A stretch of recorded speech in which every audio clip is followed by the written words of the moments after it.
Sebelum ceritanya dimulai, silakan tulis di kolom komentar dari daerah mana saja teman-teman yang menonton cerita ini. Dan jangan lupa like dan subscribe, agar channel Cerita Ar bisa terus berkembang dan mempersembahkan cerita yang terbaik. Hari itu matahari pagi menembus jendela kamar sederhana di lantai 2 rumah besar milik keluarga Febri. Udara masih terasa sejuk, bau wangi kopi dari dapur tercium samar-samar. Wati membuka mata perlahan, merasakan kelembutan bantal yang masih asing baginya. Sejak menikah dengan Febri 3 bulan lalu, ia tinggal di rumah itu bersama suaminya dan ibu mertua. Kehidupannya berubah begitu cepat. Dari gadis desa yang sederhana, kini ia harus menyesuaikan diri dengan rumah tangga baru dan segala aturan di rumah orang lain. Ia menoleh ke samping. Febri masih tertidur, wajahnya tenang, napasnya teratur. Wati tersenyum tipis, mencoba mengumpulkan semangat untuk menjalani hari. Ia tahu tugasnya sebagai istri tidak ringan, apalagi di rumah mertua. Perlahan ia bangun, melipat selimut, lalu melangkah pelan agar tidak membangunkan suaminya. Tangannya meraba kain mukena yang tergantung di belakang pintu. Ia menunaikan salat subuh, lalu bergegas ke dapur.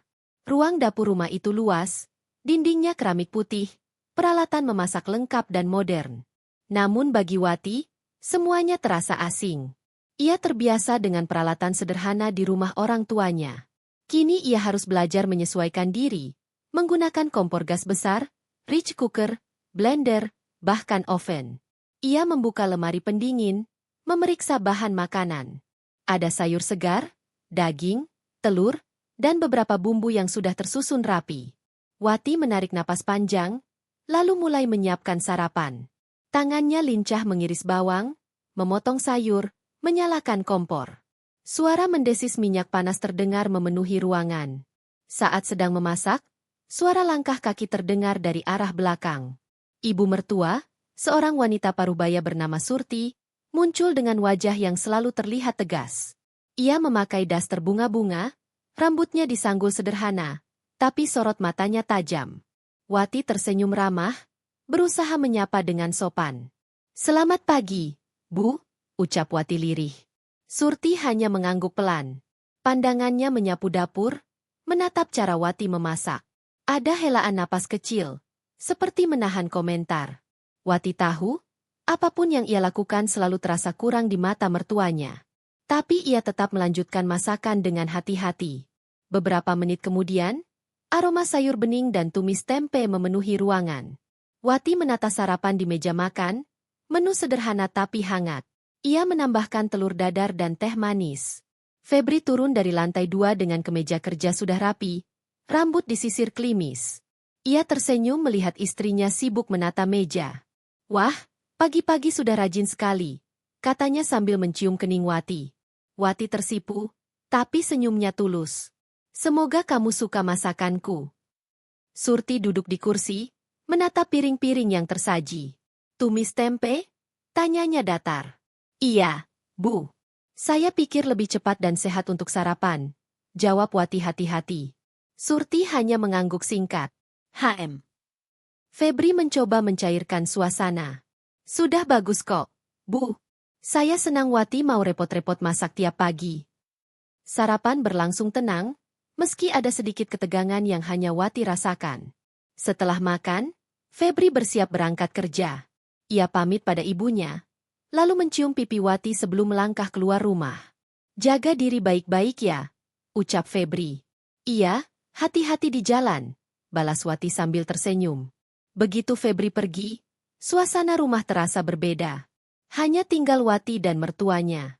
Sunyi, hanya terdengar suara televisi dari ruang tamu. Wati membereskan meja makan, mencuci piring, menyapu lantai, lalu mengepel. Keringat mulai membasahi dahinya, tapi ia berusaha tetap rapi. Sekitar pukul 9, Surti duduk di kursi ruang tamu sambil membaca majalah. Sesekali ia memanggil Wati untuk mengambilkan sesuatu atau mengatur ulang posisi vas bunga. Wati menurut, tak pernah menolak. Dalam hati ia berharap perlahan-lahan bisa mendapat tempat di hati mertuanya. Siang hari, ia menyiapkan makan siang. Menu kali ini lebih lengkap. Sayur asem, ikan goreng, sambal terasi, dan lalapan. Saat Febri pulang sebentar untuk makan siang, suasana lebih cair. Mereka makan bersama dengan obrolan ringan. Namun Surti tetap lebih banyak diam, hanya sesekali mengomentari hal-hal kecil. Hari berganti hari, rutinitas Wati hampir sama. Bangun pagi, memasak, membersihkan rumah, menyiapkan makan siang, mencuci pakaian, menyetrika. Kadang ia merasa tubuhnya lelah, tapi ia tidak mengeluh.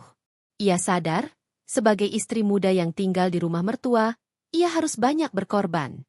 Malam hari, setelah Febri pulang kerja, barulah Wati merasa benar-benar bisa bernapas lega.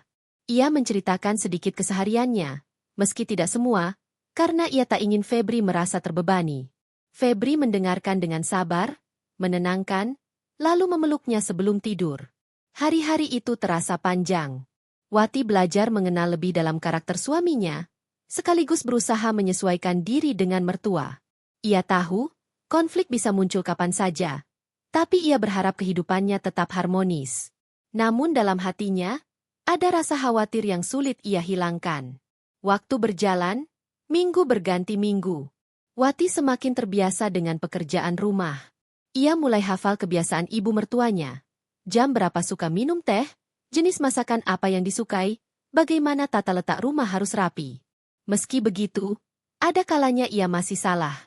Misalnya lupa menaruh sendok di tempat semula, atau salah memotong sayur. Hal-hal kecil itu sering membuat Surti berkomentar dengan nada tidak menyenangkan. Namun Wati selalu mencoba tersenyum. Ia meyakinkan dirinya, semua itu bagian dari proses belajar. Ia ingin membuktikan bahwa ia bisa menjadi menantu yang baik. Malam itu, hujan turun deras. Angin kencang membuat jendela bergetar. Wati duduk di samping Febri di ruang keluarga, menonton televisi. Surti juga ada di sana, sedang merajut. Sesekali suara petir membuat suasana semakin dingin. Besok ada arisan RT di rumah Bu Lilis. Jangan lupa kamu ikut ya, kata Surti tiba-tiba. Iya, Bu, jawab Wati singkat. Kamu harus pintar membawa diri.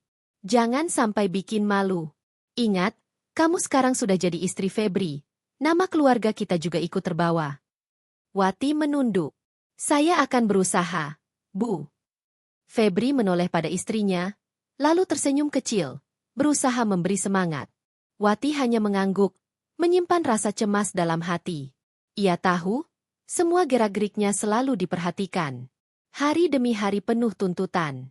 Tapi Wati yakin, cinta pada Febri akan membuatnya mampu bertahan. Pagi itu Wati bangun lebih awal dari biasanya. Jarum jam di dinding kamar menunjukkan pukul 4:30. Udara masih dingin, embun terasa menusuk kulit ketika jendela kamar sedikit terbuka. Ia bangkit perlahan, mengambil air wudhu, lalu salat subuh. Setelah itu, tanpa membuang waktu, ia segera menuju dapur.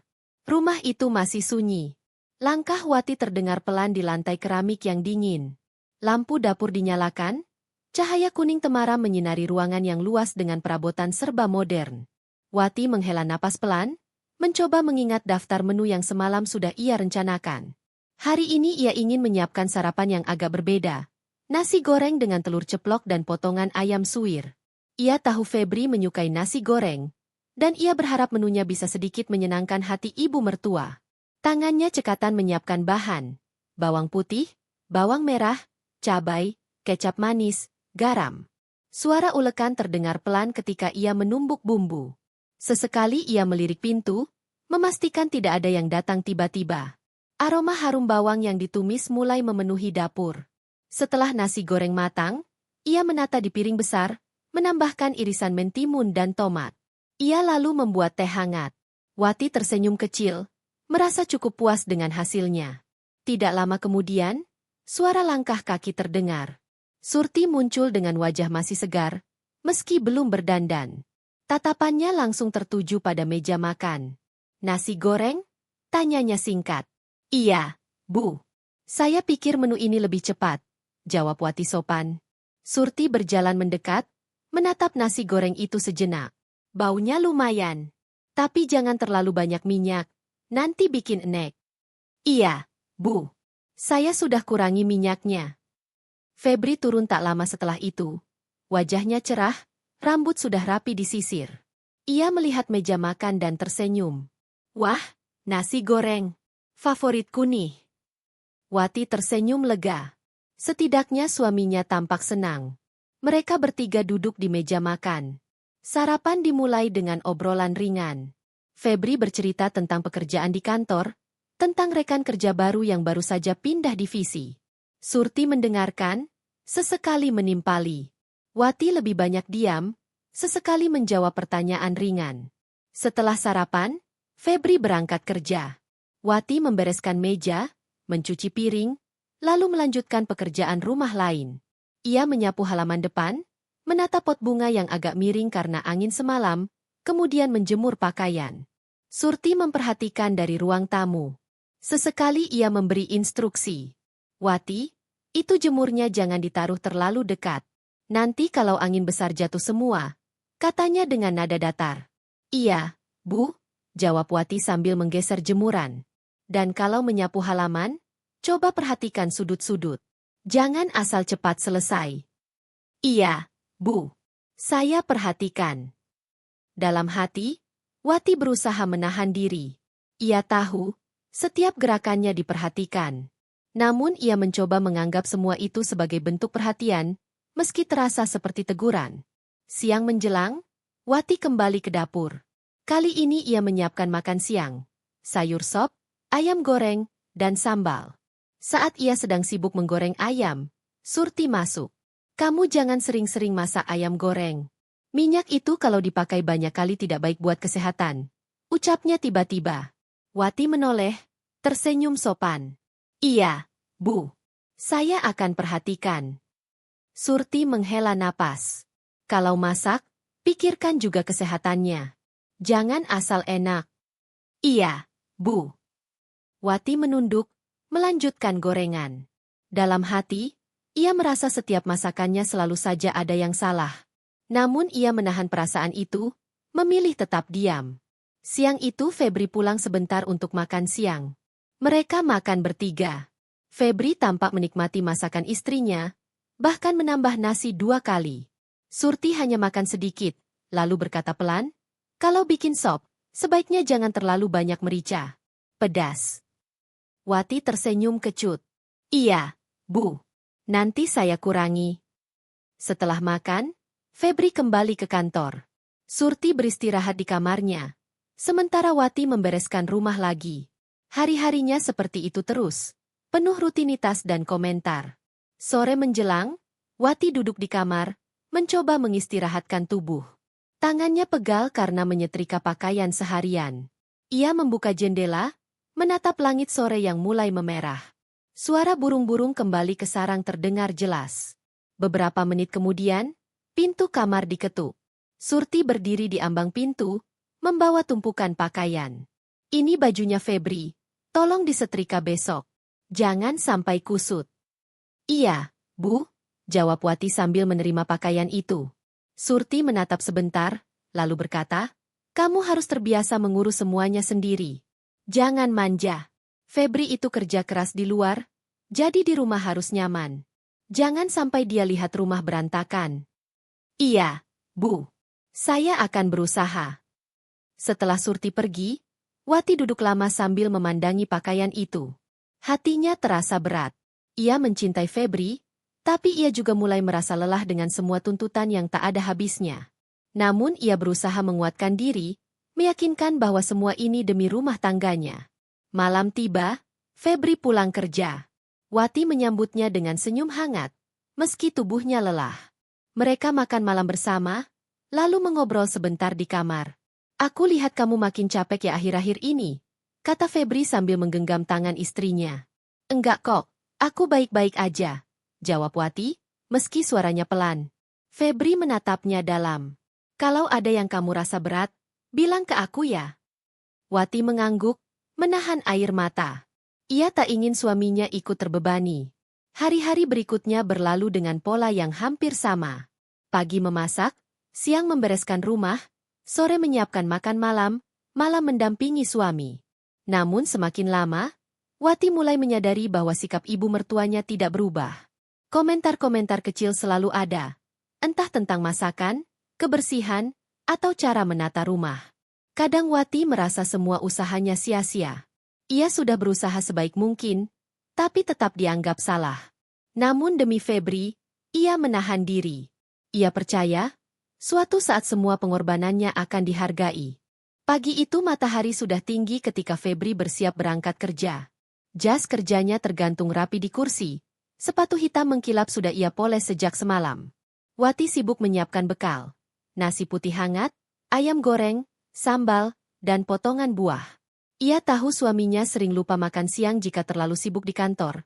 Jadi ia selalu memastikan ada makanan dari rumah. "Sayang, jangan lupa makan siang ya," ucap Wati sambil menutup kotak bekal dengan hati-hati. Febri menatap istrinya sambil tersenyum. "Kamu memang perhatian sekali.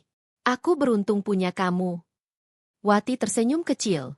Meski hatinya masih lelah setelah semalam ia menyetrika pakaian hingga larut. "Aku cuma ingin kamu sehat." Suasana sejenak hangat, namun segera berubah ketika suara langkah Surti terdengar dari tangga. Ia masuk ke dapur, melihat bekal yang Wati siapkan. "Bekal ayam goreng lagi?" tanyanya dengan nada pelan tapi tajam. "Iya, Bu," jawab Wati sopan.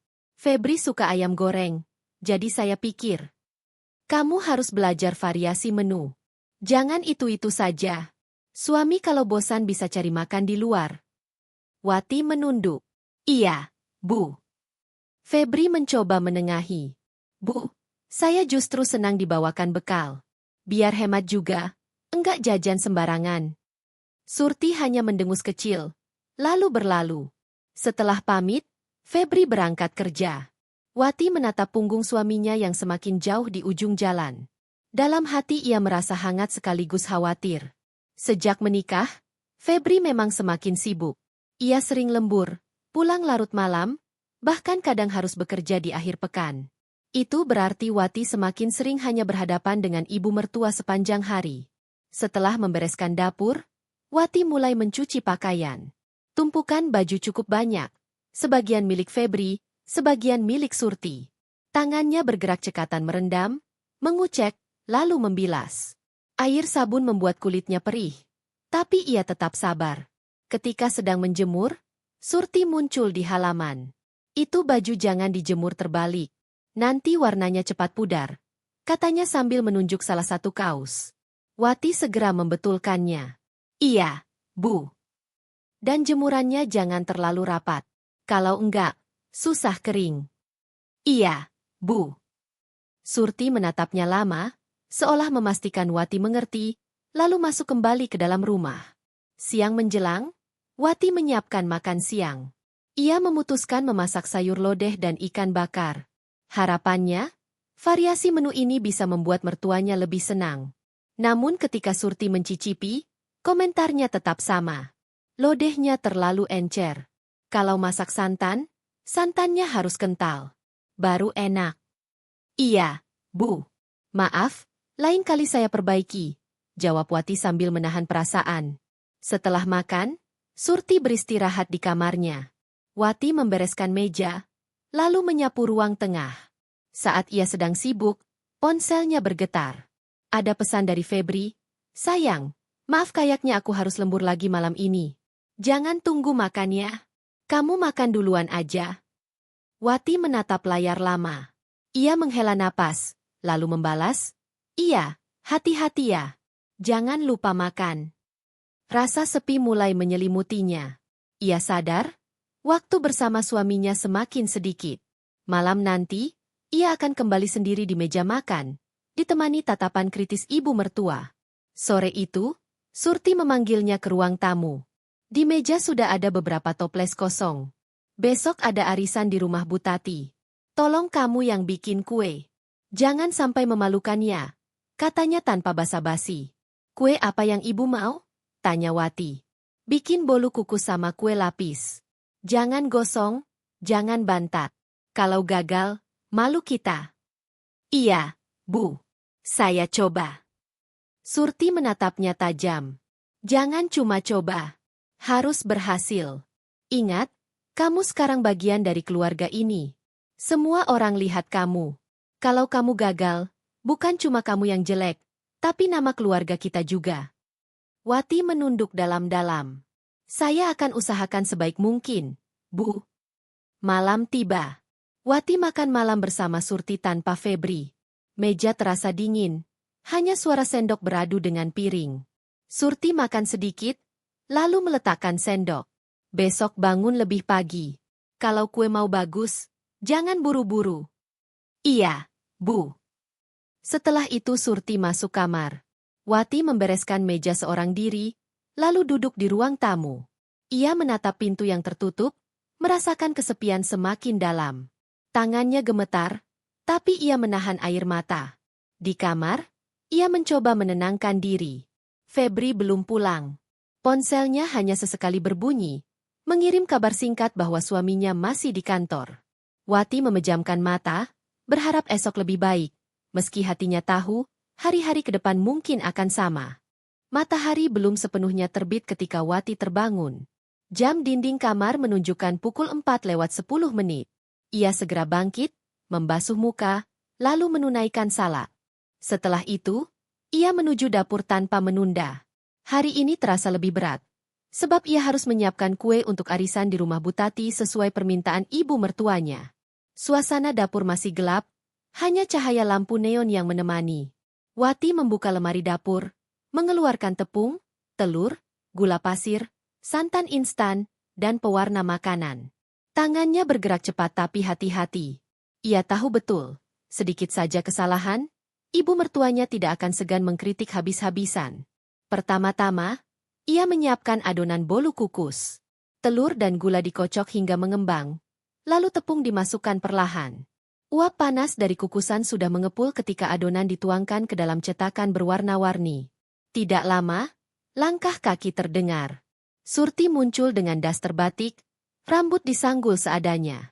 Matanya langsung tertuju pada kukusan yang berasap. Sudah mulai bikin? Tanyanya sambil berjalan mendekat. Iya, Bu. Biar nanti nggak terburu-buru. Surti membuka tutup kukusan sebentar, mengintip adonan yang mulai mengembang. Jangan terlalu banyak buka tutup. Nanti kempes. Iya, Bu. Dan hati-hati, jangan sampai bantat. Kalau gagal, malu saya di depan teman-teman arisan. Iya, Bu, jawab Wati pelan, menahan degup jantungnya yang kian cepat. Sambil menunggu bolu kukus matang, ia menyiapkan bahan untuk kue lapis. Prosesnya lebih rumit, karena harus menuang adonan sedikit demi sedikit, menunggu setiap lapisan matang sebelum menuang lapisan berikutnya. Wati berdiri hampir 2 jam di depan kompor. Keringat bercucuran, tapi ia tetap fokus. Surti beberapa kali masuk ke dapur, mengawasi dari jauh. Sesekali ia mengeluarkan komentar. Itu lapisannya jangan terlalu tebal. Harus seragam. Warnanya kok pucat sekali, kasih pewarna lagi. Aduk santannya jangan asal, nanti pecah. Wati hanya menjawab singkat. Iya, Bu, sambil terus bekerja. Dalam hati ia menahan letih, menahan perasaan tertekan. Menjelang siang, kedua jenis kue akhirnya selesai. Bolu kukus mekar dengan cantik. Kue lapis berlapis-lapis dengan warna hijau dan coklat. Wati menata semuanya di dalam kotak, menutup rapat, lalu membersihkan dapur yang berantakan. Febri yang baru turun dari kamar langsung mencium aroma manis di dapur. Wah, kamu bikin apa, sayang? Tanyanya dengan nada kagum. Kue buat arisan Bu Tati, jawab Wati sambil tersenyum tipis. Febri melihat hasilnya, lalu mengacungkan jempol. Bagus banget, kamu memang hebat. Surti yang kebetulan mendengar hanya berkata datar, ya, lihat saja nanti. Enak atau tidak, itu yang menentukan. Siang itu Surti bersiap pergi ke rumah Bu Tati, ditemani Wati. Mereka berjalan kaki karena jaraknya tidak terlalu jauh. Sesampainya di sana, halaman rumah sudah ramai oleh ibu-ibu arisan yang saling bercengkerama. Aroma makanan tercium dari ruang tengah. Bu Tati menyambut hangat. Wah, Bu Surti datang. Ini menantunya ya? Iya, ini Wati, jawab Surti singkat. Wati tersenyum sopan, menunduk sedikit.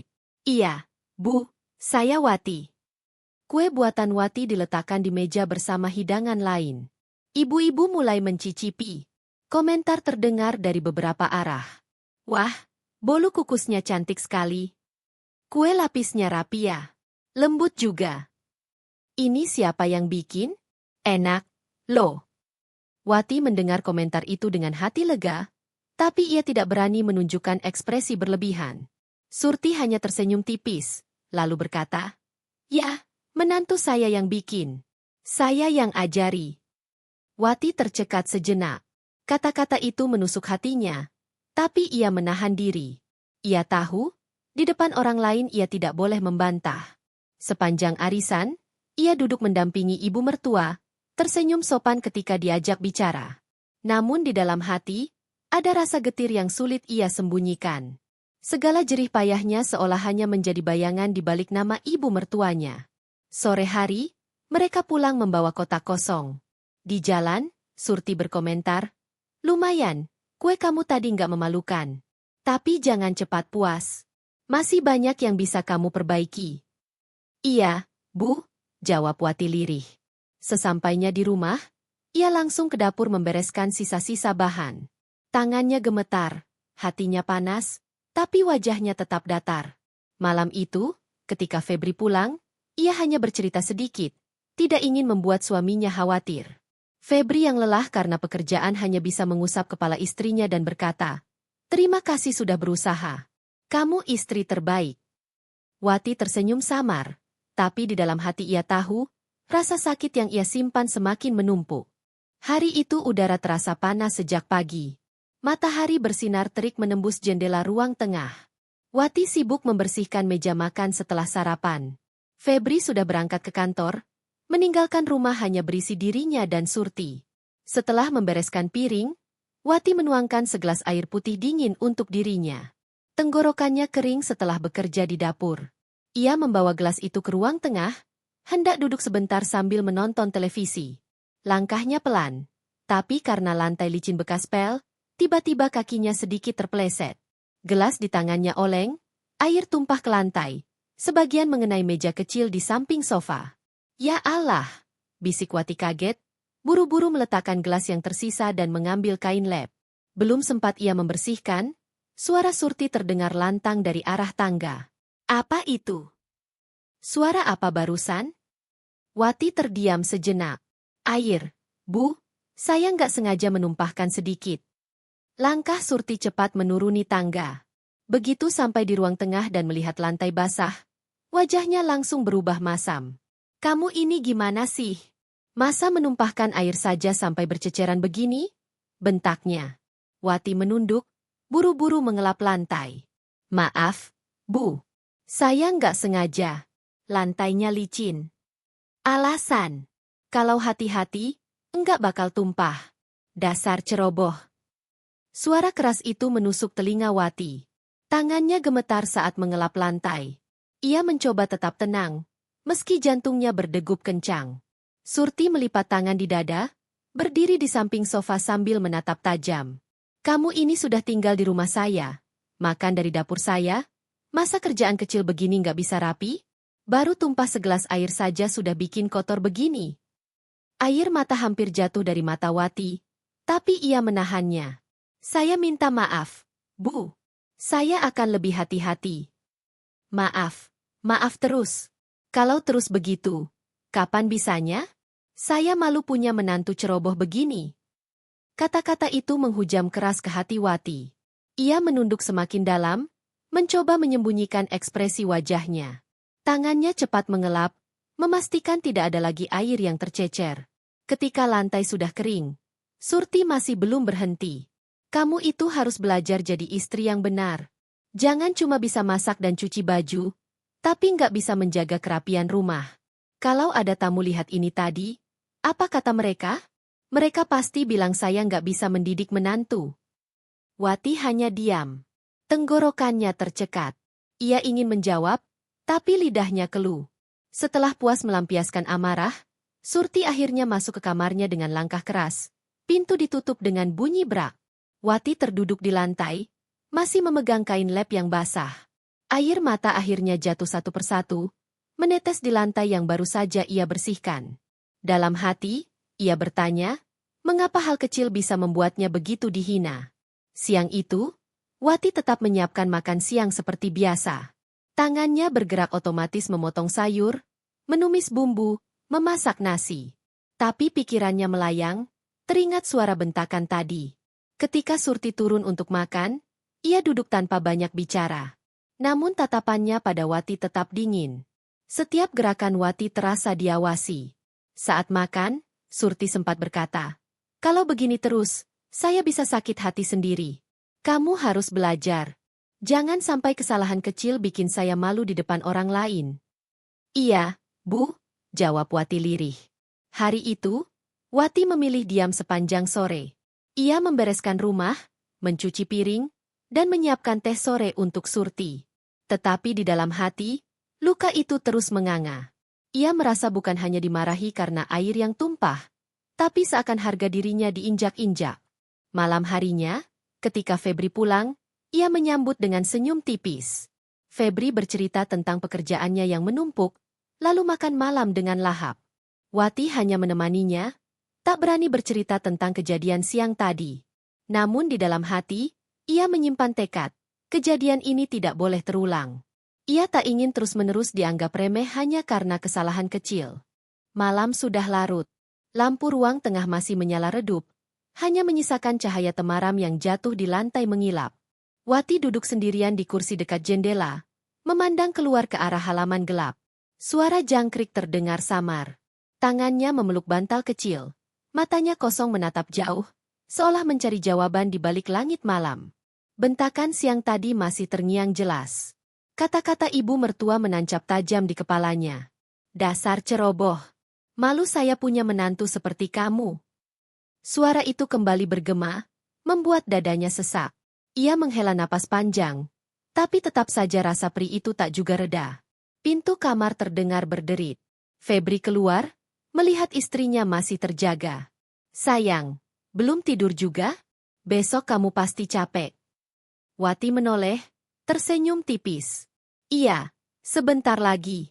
Aku cuma belum mengantuk." Febri mendekat, duduk di sampingnya. "Kamu kelihatan murung. Ada apa? Ada yang kamu pikirkan?" Wati menggeleng cepat. "Enggak, cuma lelah saja. Banyak pekerjaan rumah hari ini. Kalau capek, jangan dipaksakan. Kamu harus jaga kesehatan." Febri mengusap lembut kepala istrinya, lalu berdiri kembali. "Ayo tidur, biar besok semangat lagi." "Iya," jawab Wati lirih. Setelah suaminya kembali ke kamar, Wati masih duduk beberapa menit. Air matanya mengalir pelan, tanpa suara. Ia tak ingin Febri tahu, tak ingin menambah beban pikiran suaminya yang sudah lelah dengan pekerjaannya. Keesokan paginya, Wati bangun lebih awal dari biasanya. Ia langsung menuju dapur, menyiapkan sarapan. Tangannya bekerja lebih cepat, seakan ingin membuktikan pada dirinya sendiri bahwa ia tidak akan melakukan kesalahan lagi. Surti muncul sekitar pukul 6, dengan wajah datar seperti biasa. Pandangannya menyapu meja makan, lalu berhenti pada piring berisi nasi goreng dan telur dadar yang sudah ditata rapi. "Pagi, Bu. Sarapannya sudah siap," sapa Wati hati-hati. Surti hanya mengangguk, duduk, lalu mulai makan. Tidak ada pujian, tidak ada senyuman. Hanya tatapan sekilas yang membuat Wati kembali merasa kecil. Febri turun beberapa menit kemudian, tersenyum melihat sarapan. "Wah, nasi gorengnya wangi banget. Kamu memang istri yang telaten, Wati." Wati tersenyum samar. Surti menatap menantunya, lalu berkata, "Kalau masak buat suami memang harus enak. Jangan sampai bikin malu kalau dibandingkan dengan masakan orang lain." Kalimat itu terdengar seperti sindiran halus, tapi cukup membuat Wati terdiam. Hari-hari berikutnya, Wati berusaha lebih keras. Ia memastikan lantai selalu bersih, piring selalu kinclong, masakan tidak pernah kurang bumbu. Namun tetap saja, komentar-komentar ibu mertua tak pernah berhenti. Kalau nyapu jangan asal, masih ada debu di pojok. Kalau lipat baju harus rapi, ini masih kusut. Kalau masak jangan kebanyakan minyak, bikin enek. Setiap kata itu seperti duri yang menusuk perlahan. Tidak terlalu dalam, tapi lama-lama menggores luka yang makin besar. Di hadapan Febri, Wati tetap tersenyum. Ia tidak pernah menceritakan detail bentakan atau hinaan yang ia terima. Hanya sesekali ia berkata, "Aku masih belajar jadi istri yang baik." Febri pun selalu membesarkan hati, Kamu sudah sangat baik. Aku bangga sama kamu. Namun di dalam hati, Wati merasa semakin rapuh. Suatu sore, ketika Wati sedang menjemur pakaian di halaman belakang, Surti mendekat sambil membawa cangkir teh. Tatapannya dingin. Kamu tahu, Wati, jadi istri itu bukan cuma soal nurut sama suami. Kamu juga harus bisa bikin mertua bangga. Jangan bikin saya malu di depan orang. Wati berhenti sejenak, menatap pakaian yang ia jepitkan di tali jemuran. Saya berusaha, Bu. Saya benar-benar berusaha. Berusaha saja nggak cukup kalau hasilnya masih begini, jawab Surti tanpa tedeng aling-aling. Kalimat itu kembali menusuk. Wati menggigit bibirnya, menahan air mata yang hampir tumpah. Ia tahu, kalau ia menangis di depan ibu mertua, justru akan dianggap lemah. Malam itu, Wati menuliskan sesuatu di buku catatan kecilnya. Ia mulai menuangkan isi hati, menuliskan setiap perasaan yang ia simpan. Halaman pertama ia tulis, "Aku hanya ingin dihargai. Aku hanya ingin dianggap ada." Hari demi hari berjalan, luka yang tak terlihat itu semakin menumpuk. Dari luar, rumah mereka tampak harmonis. Tetangga sering memuji. Menantunya Bu Surti rajin ya. Rumahnya selalu bersih. Namun hanya Wati yang tahu, di balik semua itu, ia menyimpan sakit yang tak pernah orang lain lihat. Dan setiap kali ia menutup matanya di malam hari, suara bentakan karena segelas air itu kembali terngiang. Sebuah hal kecil, tapi sudah cukup membuatnya merasa seperti orang asing di rumah sendiri. Pagi itu udara lembab, langit mendung sejak subuh.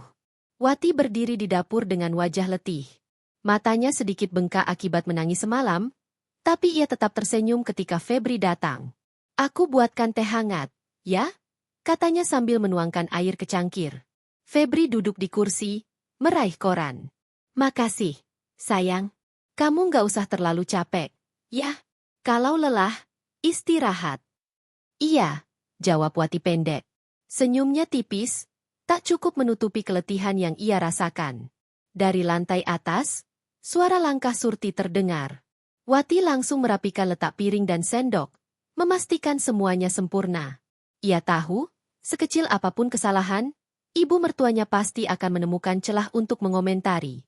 Begitu Surti masuk, ia duduk tanpa bicara, langsung menatap meja. "Telurnya setengah matang? Kamu nggak tahu kalau saya nggak suka yang begini?" Suaranya tajam. Saya bikin lagi, Bu." Wati buru-buru bangkit, mengambil telur baru, memasaknya cepat. Surti mendengus. "Kalau kerja, pakai otak. Jangan bikin malu.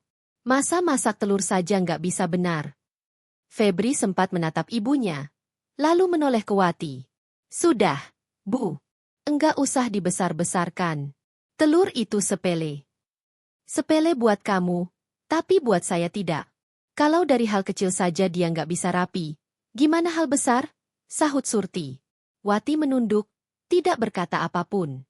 Tangannya bergerak cepat, tapi dalam hatinya, kalimat demi kalimat itu menumpuk menjadi luka baru. Hari itu setelah sarapan, Febri berangkat ke kantor. Surti naik lagi ke kamarnya, meninggalkan Wati sendirian di dapur. Wati menatap kosong ke piring-piring yang sudah dicuci. Dadanya terasa sesak, seperti ada beban berat menindih. Ia berjalan ke kamar, membuka laci, dan mengeluarkan buku catatannya. Tangannya gemetar saat menulis. "Hari ini aku kembali dimarahi hanya karena telur. Aku lelah, aku sakit, tapi aku tidak bisa bicara. Sampai kapan aku harus begini? Aku harus kuat. Aku tidak boleh terus diam." Air matanya jatuh membasahi kertas. Tapi setelah itu, ia mengusapnya cepat, menutup buku, dan kembali bekerja seperti biasa. Siang harinya, Wati menjemur pakaian. Awan mendung menutup matahari, angin berhembus lembut. Di halaman belakang, ia berdiri menatap cucian yang berkibar di tali jemuran. Pikirannya jauh melayang. Ia mulai bertanya pada dirinya sendiri, apakah aku harus selalu sabar? Apakah diamku tidak membuat aku semakin diinjak? Wati tahu, Febri mencintainya. Suaminya selalu lembut, selalu membela meski hanya sekilas. Namun Febri tidak pernah tahu betapa dalam luka yang ia rasakan setiap kali dihina.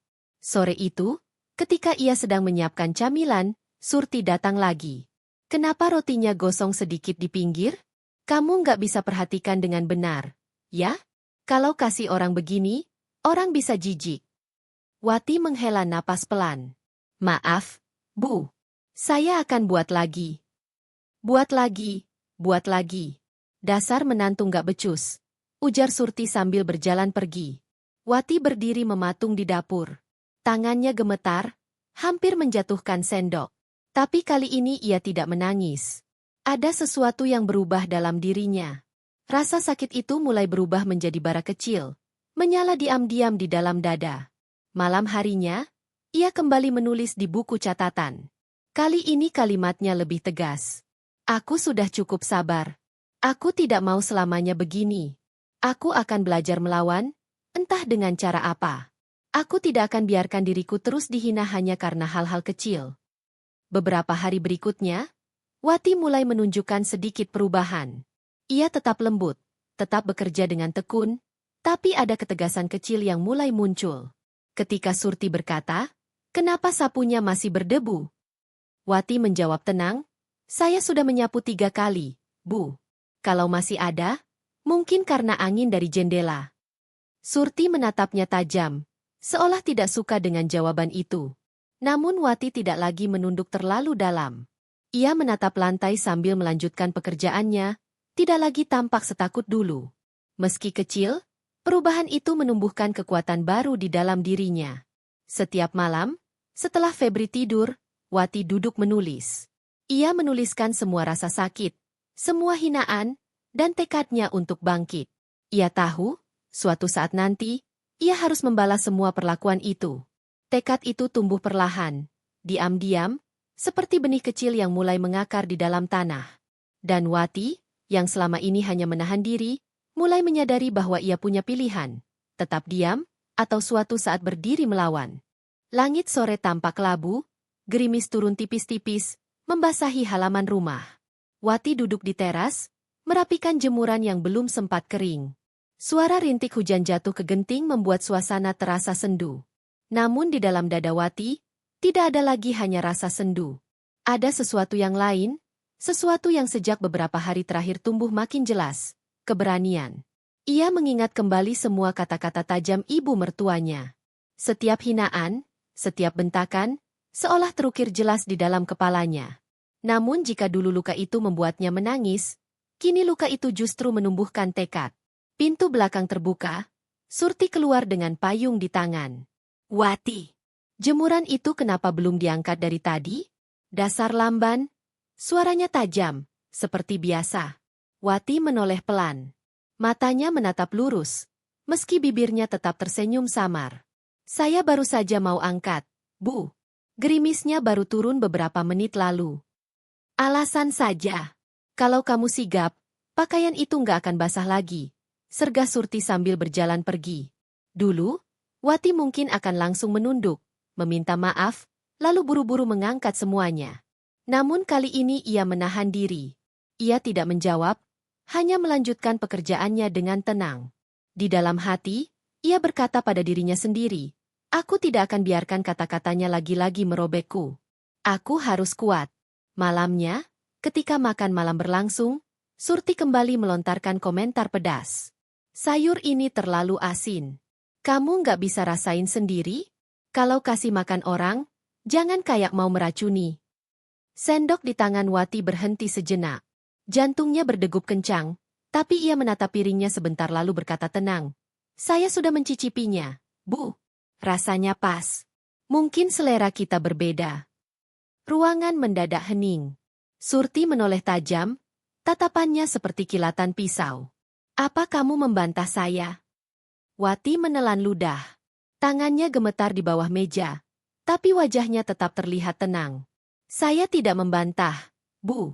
Saya hanya menjelaskan. Kalau ibu merasa terlalu asin, besok saya kurangi garamnya." Febri, yang duduk di samping, menatap istrinya dengan heran sekaligus kagum. Ia tahu Wati jarang sekali berani bicara begitu. Biasanya ia hanya diam dan meminta maaf. Surti, dengan wajah dingin, meletakkan sendoknya keras-keras di atas meja. "Mulai sekarang, kamu jangan banyak alasan. Saya tidak suka. Baik, Bu, jawab Wati singkat, lalu melanjutkan makannya. Di dalam hatinya, Wati sadar, itu adalah langkah kecil pertamanya untuk tidak terus diinjak. Ia tidak berteriak, tidak melawan dengan kasar. Tapi ia mulai menegaskan dirinya, menunjukkan bahwa ia juga punya suara. Malam itu, setelah semua selesai, Wati duduk kembali dengan buku catatannya. Ia menulis dengan cepat, seakan tangannya tak bisa berhenti. Hari ini aku bicara. Meski kecil, aku sudah berani bilang bahwa aku juga punya pendapat. Aku gemetar, aku takut, tapi aku lega. Ini langkah awal. Aku harus terus melatih diriku, sedikit demi sedikit, sampai aku benar-benar kuat. Hari-hari berikutnya, perubahan itu semakin terlihat. Wati tidak lagi selalu meminta maaf untuk hal-hal yang sepele. Jika ada tuduhan, ia menjawab seperlunya, dengan nada tenang. Ketika Surti berkata, "Kamu nyapu asal-asalan lagi." Wati menjawab, "Saya sudah nyapu 2 kali, Bu. Kalau masih ada debu, mungkin karena angin masuk dari jendela." Ketika Surti berkata, "Kenapa setrikaannya masih kusut?" Wati menjawab, "Saya sudah ulangi beberapa kali, mungkin bahannya sulit rapi. Saya coba lagi nanti." Jawaban-jawaban itu sederhana, tidak melawan, tapi juga tidak membuatnya tampak lemah. Dan entah mengapa, setiap kali Wati bisa menahan diri untuk tidak runtuh, bara di dalam dadanya semakin menyala. Suatu sore, Wati bertemu dengan tetangga sebelah, Bu Ratna, yang mampir sebentar. Mereka duduk di teras, bercakap ringan. "Wati, kamu kok kelihatan makin segar sekarang. Dulu sering murung, sekarang senyumnya sering kelihatan," kata Bu Ratna. Wati tersenyum tipis. "Saya cuma belajar banyak hal, Bu. Belajar kuat." Bu Ratna mengangguk. "Begitu? Ya. Bagus kalau begitu. Hidup rumah tangga memang enggak gampang. Yang penting kamu harus punya pendirian." Ucapan itu menambah keyakinan di hati Wati. Ia mulai percaya bahwa ia tidak sendirian. Ia mulai sadar, dirinya punya hak untuk dihargai, bukan hanya diperlakukan seperti pembantu yang selalu salah. Namun, tentu saja Surti merasakan ada sesuatu yang berbeda. Ia tidak suka dengan perubahan kecil itu. Baginya, menantu harus selalu tunduk, harus selalu patuh tanpa suara. Dan kini, setiap kali Wati berbicara dengan tenang, Surti merasa seolah wibawanya sedikit diganggu. Suatu malam, setelah Febri tidur, Surti menghampiri Wati yang sedang melipat baju di ruang tengah. "Kamu sekarang mulai banyak bicara, ya? Jangan kira saya nggak lihat. Kamu pikir kamu sudah pintar melawan saya?" Suaranya dingin. Wati berhenti melipat, lalu menatap Surti. Ada gemetar halus di bibirnya, tapi ia menahannya. "Saya tidak bermaksud melawan, Bu. Saya hanya berusaha menjelaskan supaya tidak selalu salah." Surti mendekat, menatap dengan sorot mata tajam. "Ingat, Wati, selama kamu masih tinggal di rumah ini, kamu harus ikut aturan saya. Jangan coba-coba melawan. Kalau tidak, kamu akan menyesal." Wati menghela napas, menunduk sebentar, lalu kembali menatap. "Saya paham, Bu. Tapi saya juga ingin dihargai." Hening. Kata-kata itu keluar begitu saja, tanpa bisa ditahan. Wati sendiri terkejut setelah mengucapkannya. Surti mendengus, wajahnya memerah karena marah. Ia hendak membalas, tapi tiba-tiba batinnya terhenti oleh ketenangan wajah Wati. Untuk pertama kalinya, Wati tidak tampak kecil dan ketakutan. Ia tampak tenang, meski tubuhnya sebenarnya gemetar hebat. Surti akhirnya berbalik, berjalan ke kamarnya sambil membanting pintu keras-keras. Wati duduk, menutup matanya, lalu menarik napas panjang. Jantungnya berdetak kencang, tangannya masih gemetar. Tapi di balik rasa takut itu, ada rasa lega yang luar biasa. Ia baru saja mengatakan sesuatu yang selama ini tidak pernah ia berani katakan. Di buku catatannya malam itu, ia menulis, "Aku bilang padanya, aku juga ingin dihargai. Itu mungkin awal dari segalanya. Aku tidak tahu apa yang akan terjadi setelah ini. Tapi aku tahu, aku tidak bisa lagi kembali seperti dulu." Dan di titik itulah, Wati menyadari, bara dalam hatinya sudah bukan lagi sekadar luka. Ia sudah mulai menjadi api yang siap membakar jika terus dipaksa. Pagi itu rumah tampak sunyi. Matahari baru naik, sinarnya menembus tirai tipis kamar. Wati bangun lebih awal dari biasanya. Ia menatap wajah Febri yang masih terlelap di sampingnya, lalu tersenyum samar. Setelah berbulan-bulan hanya berputar dalam rasa sakit, kini ia merasa ada sedikit tenaga baru dalam dirinya. Ia turun ke dapur, menyiapkan sarapan dengan hati-hati. Aroma tumis sayur dan sup ayam memenuhi ruangan. Saat ia sedang menata meja makan, suara langkah kaki terdengar dari tangga. Surti muncul, wajahnya masih tegang sejak percakapan malam itu. Wati sempat terdiam, tapi ia melanjutkan pekerjaannya seolah tidak terjadi apa-apa. Piringnya kenapa taruh begini? Kalau orang makan, susah geraknya, kata Surti tajam. Wati menoleh, menatap meja. Saya taruh begitu supaya lebih rapi, Bu. Kalau tidak pas, saya geser. Ia merapikan pelan, tanpa terburu-buru. Surti mendengus. Kamu pikir kamu sudah pintar atur meja? Belajar dulu sebelum ngomong. Wati tidak menjawab. Ia hanya tersenyum samar, lalu melanjutkan menata sendok. Dalam hatinya ia berbisik, aku tidak perlu menanggapi semua kata-katanya. Aku cukup buktikan dengan tindakanku. Saat sarapan berlangsung, Febri menatap istrinya beberapa kali. Ada yang berbeda dari Wati. Cara ia menatap, cara ia menjawab, semuanya lebih tenang, tidak lagi selemah dulu. Setelah makan, Febri berangkat ke kantor. Surti kembali ke kamarnya, meninggalkan Wati sendirian di ruang tengah. Wati duduk sejenak, menatap meja makan yang kosong. Ia mengusap dadanya, merasa lega meski baru sedikit. Hari-hari berjalan, dan retakan antara menantu dan mertua makin jelas. Suatu sore, Surti sengaja menjatuhkan sapu yang sudah dipakai Wati. Kamu nyapu asal-asalan. Ini debu semua masih nempel. Wati menatap lantai, lalu berkata tenang. Saya baru saja selesai nyapu, Bu. Kalau masih ada, saya sapu lagi. Ia mengambil sapu, menyapunya pelan tanpa wajah kesal. Surti memperhatikannya, lalu berkata dengan nada penuh sindiran, jangan pura-pura rajin kalau orang lihat. Kalau saya nggak ngomong, pasti kamu malas. Wati berhenti sebentar, lalu menatap Surti dengan sorot mata yang lebih berani. Saya kerjakan semua karena memang tugas saya, Bu. Bukan hanya kalau ada yang melihat. Kata-kata itu membuat Surti kaget. Ia tidak menyangka Wati berani bicara begitu. Ia ingin membalas, tapi Wati sudah kembali melanjutkan menyapu dengan tenang, seolah-olah ucapannya hanyalah pernyataan sederhana. Malamnya, Wati kembali menulis di buku catatannya. Hari ini aku bicara lagi. Aku tidak marah, tidak membentak, tapi aku jujur. Aku tahu dia marah, tapi aku tidak peduli. Aku sudah mulai bisa melindungi diriku sendiri. Aku harus terus kuat, sampai waktunya tiba untuk membalas semua ini. Beberapa hari kemudian, situasi semakin panas. Saat Wati sedang menjemur pakaian, Surti menghampiri sambil menunjuk cucian. Kenapa bajunya dilipat begini? Kamu nggak tahu cara melipat yang benar. Wati tersenyum kecil. Saya melipat sesuai yang saya tahu, Bu. Kalau ibu ada cara lain, saya bisa belajar. Belajar, belajar. Dari dulu cuma bilang belajar, hasilnya tetap sama. Kamu itu memang nggak becus, bentak Surti. Untuk pertama kalinya, Wati tidak hanya menunduk. Ia berdiri tegak, menatap Surti dengan mata berkaca-kaca tapi penuh tekad. Saya sudah berusaha, Bu. Kalau ibu masih tidak puas, saya minta maaf. Tapi saya juga manusia.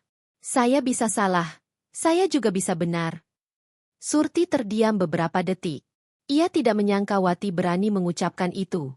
Bibirnya bergetar, tapi ia memilih berbalik dan masuk rumah, membanting pintu dengan keras. Wati berdiri di halaman, tangannya gemetar hebat. Air matanya jatuh. Tapi kali ini bukan hanya karena sakit. Ada rasa lega, rasa keberanian yang baru saja ia temukan. Malam harinya, ketika Febri pulang, ia merasakan suasana rumah lebih tegang dari biasanya. Wati, kamu nggak apa-apa? Tadi aku lihat ibu kayaknya marah besar. Tanya Febri. Wati tersenyum tipis. Aku baik-baik saja. Aku cuma sudah mulai belajar bicara, Mas. Aku nggak mau terus salah.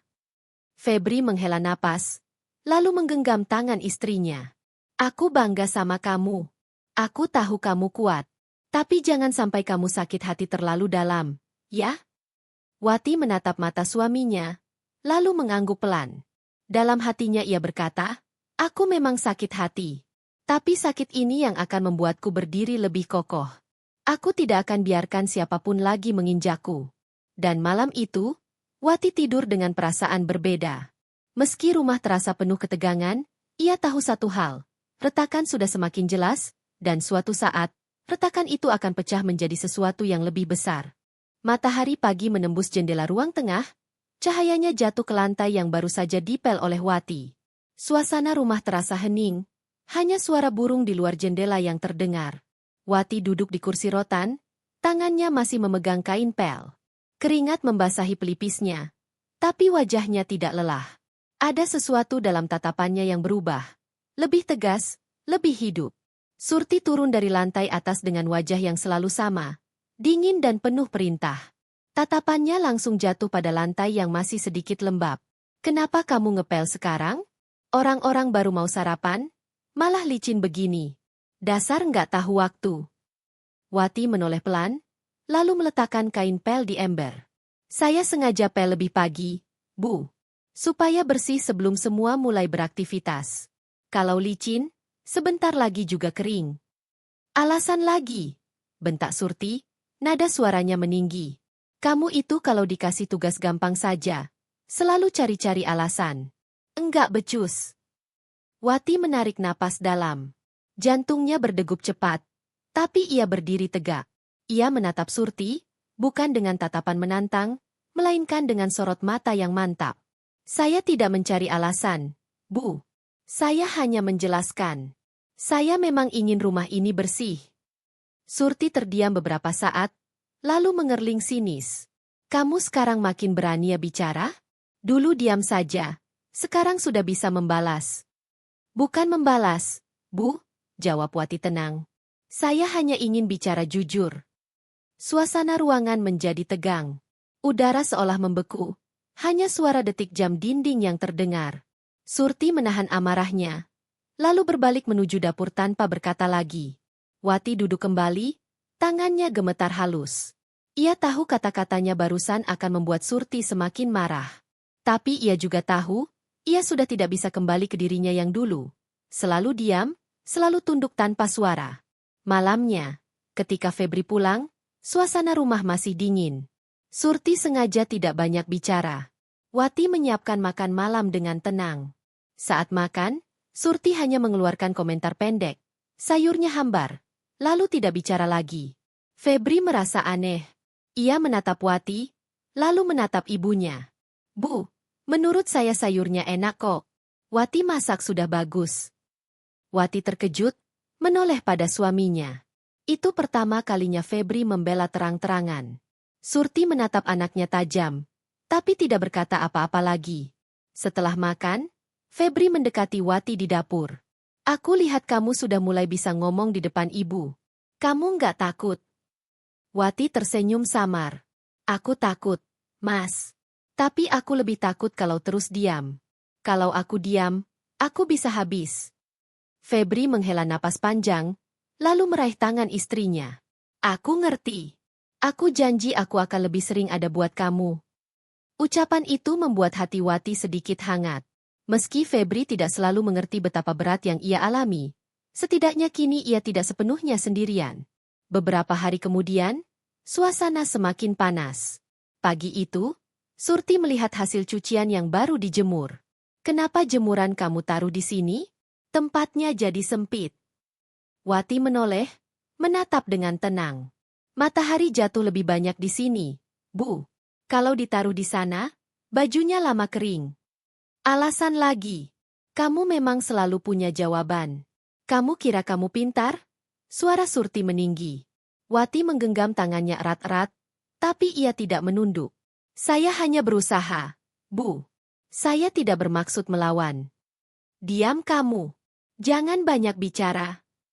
Surti membentak, lalu menendang ember berisi air cucian hingga tumpah ke tanah. Air mengalir, membasahi kaki Wati. Ia terdiam sejenak, merasakan air dingin itu mengalir di sela-sela jarinya. Tapi kali ini ia tidak menangis, tidak juga meminta maaf. Ia berdiri tegak, menatap Surti. Bu, kalau saya salah, tolong tunjukkan cara yang benar. Saya akan belajar. Tapi jangan marahi saya dengan cara begini. Saya juga punya hati. Suara Wati pelan, tapi jelas. Sorot matanya membuat Surti terdiam sejenak. Ada ketegangan yang sulit dijelaskan. Untuk pertama kalinya, Surti merasa menantunya tidak lagi bisa ditindas begitu saja. Hari itu, Wati menulis lagi di buku catatannya. Hari ini dia menendang emberku. Aku tidak menangis. Aku hanya berdiri dan bicara.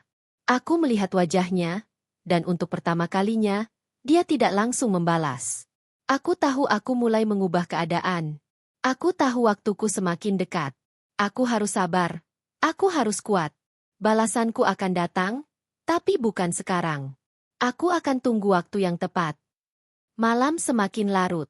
Rumah sudah sunyi. Hanya suara jangkrik dari luar jendela yang terdengar. Wati duduk di tepi ranjang, menatap lampu redup di sudut kamar. Di dalam dadanya, ada luka, ada marah, ada dendam. Tapi di atas semuanya, ada tekad yang semakin keras. Tekad untuk tidak lagi diinjak. Tekad untuk suatu hari membalas semua perlakuan yang telah ia terima. Ia menutup matanya, menarik napas panjang. Dalam keheningan itu, ia tahu satu hal. Api yang menyala dalam dirinya kini tak bisa lagi dipadamkan. Dan itu baru permulaan.